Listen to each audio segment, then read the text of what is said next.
Salut les fous du ballon et bienvenue dans cette nouvelle vidéo qui parlera de football. Aujourd'hui, nouvelle vidéo de notre série sur l'Euro, on va analyser le groupe E. C'est parti!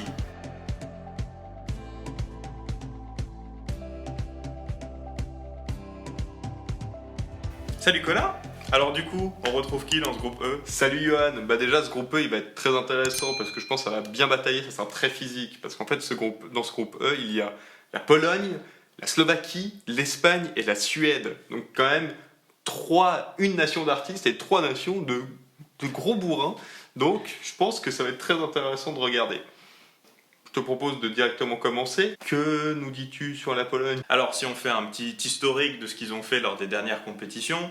Alors déjà l'Euro 2016, ils ont été jusqu'en quart. Tu sais ce fameux match contre la Suisse, on va pas remuer le couteau contre la plaie. Et du coup ils se sont fait éliminer par le Portugal. Du coup c'était le tour après la Suisse. La Coupe du Monde, ils étaient qualifiés mais ils ont terminé dernier de leur groupe. Et enfin la phase de qualification. Ils ont terminé premier haut la main avec 25 points. Que dire de la Pologne? Alors quand on dit Pologne, tout le monde pense à Robert Lewandowski, certainement l'un, voire le meilleur attaquant actuel. En tout cas, d'après nous, c'était le meilleur joueur de l'année 2020. Il a fait une saison extraordinaire, il a tout gagné avec le Bayern. Donc voilà, la Pologne, c'est Lewandowski, mais pas que. Il a aussi un compère en attaque, Milik, qui est un super bon attaquant. Même si maintenant il joue à Marseille, donc je sais pas si... Enfin voilà, c'est pas un club qui a un impact médiatique aussi important que le Bayern, mais voilà, ça fait quand même... Je pense que c'est ce qu'il faut relever de cette Pologne, c'est vraiment leur attaque qui est vraiment une attaque de feu et qui, je pense, peut faire très mal. Oui, puis en plus, ils ont Szczęsny comme gardien, clairement. qui est un des meilleurs gardiens au monde quand même, qui n'a pas fait qui a quand même fait une bonne saison du côté de la Juve, donc faut aussi le rappeler. Mais je suis d'accord avec toi, Pologne c'est surtout une attaque de feu avec un des meilleurs joueurs au monde devant. Quand on pense à Pologne, on pense à Lewandowski évidemment. On va passer sur la deuxième équipe, la Slovaquie. Elle s'est fait éliminer en huitième de finale de l'Euro 2016 face à l'Allemagne. Elle n'aura pas participé à la Coupe du Monde 2018 et elle ne se sera pas qualifiée pour cet Euro via les groupes de qualification, mais via la Nations League.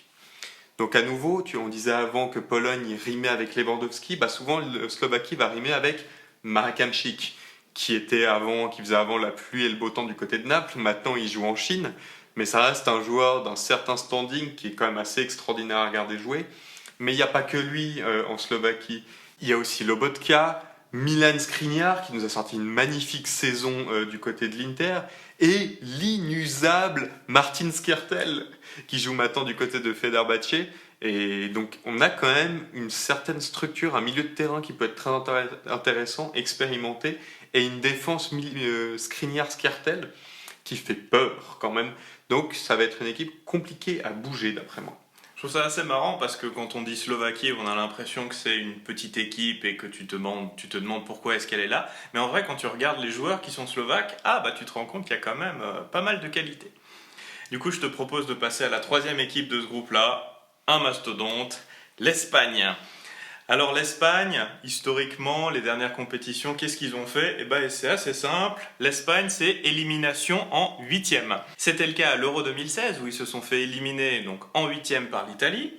La Coupe du Monde, ils se sont fait éliminer par le pays hôte, à savoir la Russie. C'était un très beau match, je m'en souviens d'ailleurs. Et pour cette phase de qualification pour l'Euro 2020/2021, pas d'accro. Ils ont terminé premier, aucune défaite, 26 points. L'Espagne a impressionné. Alors que dire sur l'Espagne? On le sait, c'est un des géants d'Europe. C'est une équipe qui a tout gagné au début des années 2010. Ils ont eu une génération dorée. Aujourd'hui, ces joueurs-là sont un peu plus vieux. Le dernier peut-être qui reste, c'est Sergio Ramos. Mais Sergio Ramos n'a même pas été convoqué pour participer à l'Euro. Il n'y a d'ailleurs aucun joueur du Real Madrid. C'est quelque chose qui a beaucoup marqué. Et du coup, l'Espagne peut compter sur des joueurs comme Koke, qui est du côté de l'Atlético, ou comme Rodri, du côté de Manchester City. On sent il y a toujours cette base technique, ce jeu propre à l'Espagne qui fait que ils sont capables toujours de bien performer dans les grandes compétitions. Et ils ont toujours quand même certaines têtes d'affiche et des très bons joueurs qui sont capables de faire la différence. Donc voilà, l'Espagne, c'est peut-être le cadre de ce groupe-là. Je pense qu'il faut compter sur eux cette année. Oui, puis s'il y a un joueur à surveiller du côté de l'Espagne, c'est Aymeric Laporte, le joueur qui a été naturalisé en catastrophe 2 semaines avant la deadline des sélections, de l'annonce des sélections, afin de pouvoir le faire jouer pour l'Espagne. Avant, il avait la nationalité française, maintenant il est binational français-espagnol. Deschamps n'a jamais voulu de Laporte en sélection, on n'a jamais compris pourquoi. Donc voilà, on a le droit à avoir Aymeric Laporte sous le maillot espagnol. Et j'ai hâte de voir sa première sélection avec l'Espagne parce que ça reste un très très bon défenseur. Mais je te propose de passer directement sans transition à la dernière équipe. Une équipe qui a aussi éliminé la Suisse récemment. On parle de la Suède orpheline de Zlatan Ibrahimovic, malheureusement blessé et out pour cette compétition. La Suède, à l'Euro 2016, elle se fait éliminer en phase de poule, dernière de son groupe, malheureusement. Au Mondial 2018, comme je l'ai dit avant, elle élimine la Suisse en 8e de finale et tombe sur l'Angleterre en quart et elle perd, elle se fait éliminer donc là. En phase de qualification pour ce tournoi, elle finit 2e, derrière justement l'Espagne dont on parlait juste avant. Et que dire de cette sélection, de ce groupe ? C'est compliqué, c'est une équipe de guerriers, on va dire. C'est une équipe avec aussi des défenseurs très durs sur l'homme, grands, malheureusement orpheline quand même de Zlatan, hein. On espérait tous le voir retourner en sélection. Mais il y a quelques jeunes joueurs qui vont être intéressants. On pense à Jonathan Isaac, on pense à Kulusevski. Il y a du talent dans cette équipe, donc ça pourrait être aussi une équipe surprise. Équipe à suivre en tout cas. Mais du coup, c'est le moment de faire nos pronos. C'est quoi ton prono ? Ouais, alors mon prono, écoute, j'ai l'impression que... en tout cas, moi pour ce groupe-là, c'est assez clair. J'imagine en fait que la hiérarchie sera respectée. Et j'imagine une Espagne finir première, ils sont trop forts. La Pologne finir 2e, justement avec ce duo Lewandowski-Milik. La Suède finir 3e. Et du coup, tout en bas, même si on a dit avant qu'ils avaient quand même de quoi faire, la Slovaquie. Qu'est-ce que t'en penses ? Ouais, alors cette fois, comme souvent, je ne suis pas d'accord avec toi. Alors, je partage ton avis pour l'Espagne, même si je la vois clairement pas aller au bout dans cette compétition, elle est beaucoup plus forte que les autres équipes de ce groupe. Pour moi, il n'y a pas photo. L'Espagne sera première de ce groupe. Par contre, à la 2e place, je vois la Suède.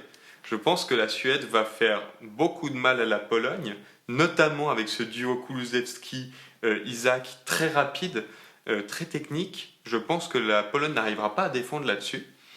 Et donc, je vois la Suède passer 2e, la Pologne 3e et aussi la Slovaquie, malheureusement, bonne dernière de ce groupe.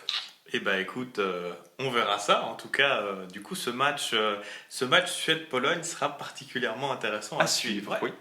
Du coup, voilà nos pronostics pour ce groupe-là. N'hésitez pas à nous dire ce que vous pensez dans les commentaires. Quel est votre pronostic pour ce groupe ?